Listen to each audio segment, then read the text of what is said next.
بسم اللہ الرحمن الرحیم۔ السلام علیکم محترم ناظرین، آج ہم جس موضوع کے بارے میں بات کریں گے وہ ہے ولادت کے بعد مستحب اعمال۔ کان میں اذان و اقامت کہنا۔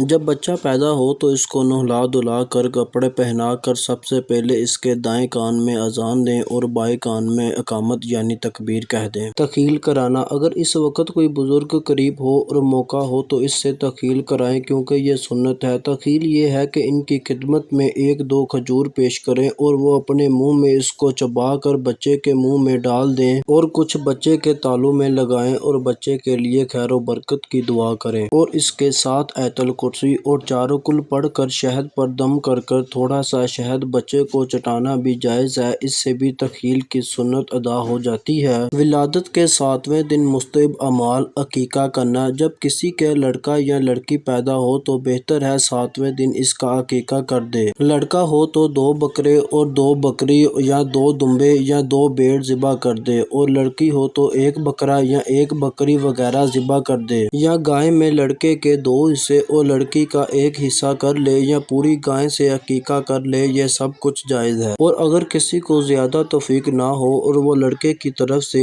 1 بکرا یا 1 بکری ذبح کر دے تو کوئی حرج نہیں، اور اگر کوئی بالکل ہی عقیقہ نہ کرے تو بھی کچھ حرج نہیں کیونکہ عقیقہ کرنا مستحب ہے، واجب نہیں۔ ولادت سے پہلے عقیقہ کرنا جائز نہیں۔ اگر کوئی کرے گا تو وہ عقیقہ نہ ہوگا بلکہ یہ ذبح گوشت کھانے کے لیے ہوگا۔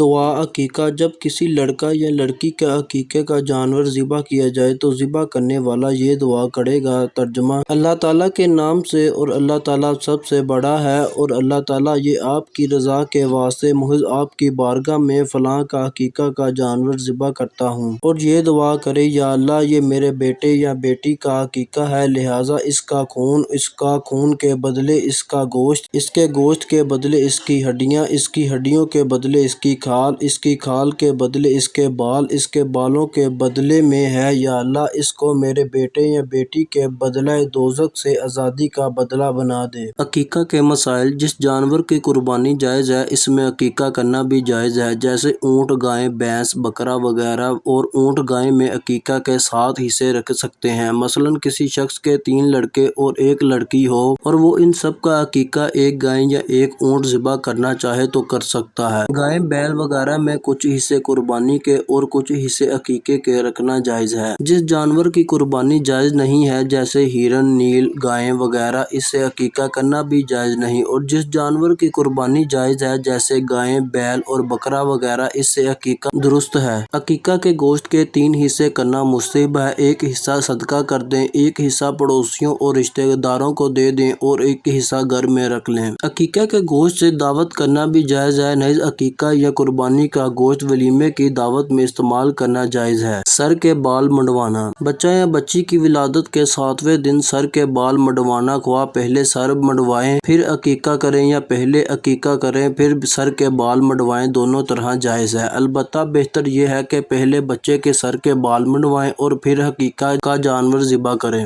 بالوں کے وزن کے برابر چاندی صدقہ کرنا۔ بچہ یا بچی سر کے بال منڈوانے کے بعد بالوں کے وزن کے برابر سونا یا چاندی خیرات کر دیں۔ چاندی سے اس کا اندازہ رقم میں تقریباً 500 روپے سے 1000 روپے تک ہے، یہ رقم صدقہ کر دیں اور بالوں کو کسی جگہ دفن کر دیں۔ لڑکا اور لڑکی کا سر منڈوانے کے بعد اگر زعفران میسر ہو تو تھوڑا سا زعفران پانی میں گھول کر روئی وغیرہ سے اس کے سر پر لگا دیں، اور اگر زعفران نہ ہو تو کوئی حرج نہیں کیونکہ یہ عمل بہتر ہے، ضروری نہیں ہے۔ 7ویں دن عقیقہ نہ کر سکنے کا حکم۔ اگر کوئی 7ویں دن عقیقہ نہ کر سکے تو آئندہ جب کرے 7واں دن کا خیال کرنا مستحب ہے۔ اس کا آسان طریقہ یہ ہے کہ جس دن لڑکا یا لڑکی پیدا ہوئے اس سے 1 دن پہلے عقیقہ کر دے۔ مثلاً اگر لڑکا جمعے کے دن پیدا ہوا ہے تو جمعرات کو عقیقہ کر دے، اور اگر جمعرات کو پیدا ہوا ہے تو بدھ کو عقیقہ کر دے۔ اس طرح جب بھی عقیقہ کیا جائے گا وہ حساب سے 7ویں دن پڑے گا۔ اگر کوئی اس کا لحاظ کیے بغیر کسی بھی دن عقیقہ کر دے یا بقرہ عید کے دن قربانی کے ساتھ عقیقہ کر دے تو بھی یہ جائز ہے۔ جس شخص کا پیدائش کے بعد عقیقہ نہ ہوا ہو تو بعد میں اس کو اپنا عقیقہ کرنا جائز ہے۔ چنانچہ ایک روایت میں ہے کہ ان حضرت صلی اللہ علیہ وآلہ وسلم نے نبوت ملنے کے بعد اپنا عقیقہ فرمایا۔ ختنہ کروانا۔ اگر لڑکا پیدا ہوا ہو تو ولادت کے 7ویں دن ختنہ کرانا مستحب ہے، کیونکہ ولادت کے 7ویں دن سے لڑکے کی 12 سال عمر ہونے تک ختنہ کرانے کا مستحب مناسب وقت ہے۔ حضور اکرم صلی اللہ علیہ وآلہ وسلم نے حضرت حسن اور حضرت حسین علیہ السلام کی ولادت کے 7ویں دن ان کا ختنہ کروایا تھا، اور حضرت ابراہیم علیہ السلام نے حضرت اسحاق علیہ السلام کی ولادت کے 7ویں دن ان کا ختنہ کروایا تھا، اور حضرت اسماعیل علیہ السلام کا 13 سال کی عمر میں ختنہ کروایا تھا۔ بچے کا نام رکھنا 7ویں دن لڑکا یا لڑکی کا اچھا سا نام رکھتے۔ نام رکھنے میں 7ویں دن سے زیادہ تاخیر نہ کریں اور ایسا نام نہ رکھیں جس کے معنی برے ہوں، اس میں برائی کا یا بزرگی کا مفہوم نکلتا ہو، جیسے آسی یا آسیہ جس کے معنی نافرمانی کرنے والا اور نافرمانی کرنے والے کے ہیں، یا جیسے شہنشاہ اور اس میں برائی پائی جاتی ہے۔ لڑکا لڑکی کی ولادت کے دن نام رکھنا بھی جائز ہے۔ لڑکا یا لڑکی کا نام کسی نیک اور بزرگ سے رکھوانا بھی مستحب ہے، وہ اپنی پسند سے بچہ یا بچی کا نام رکھ دے۔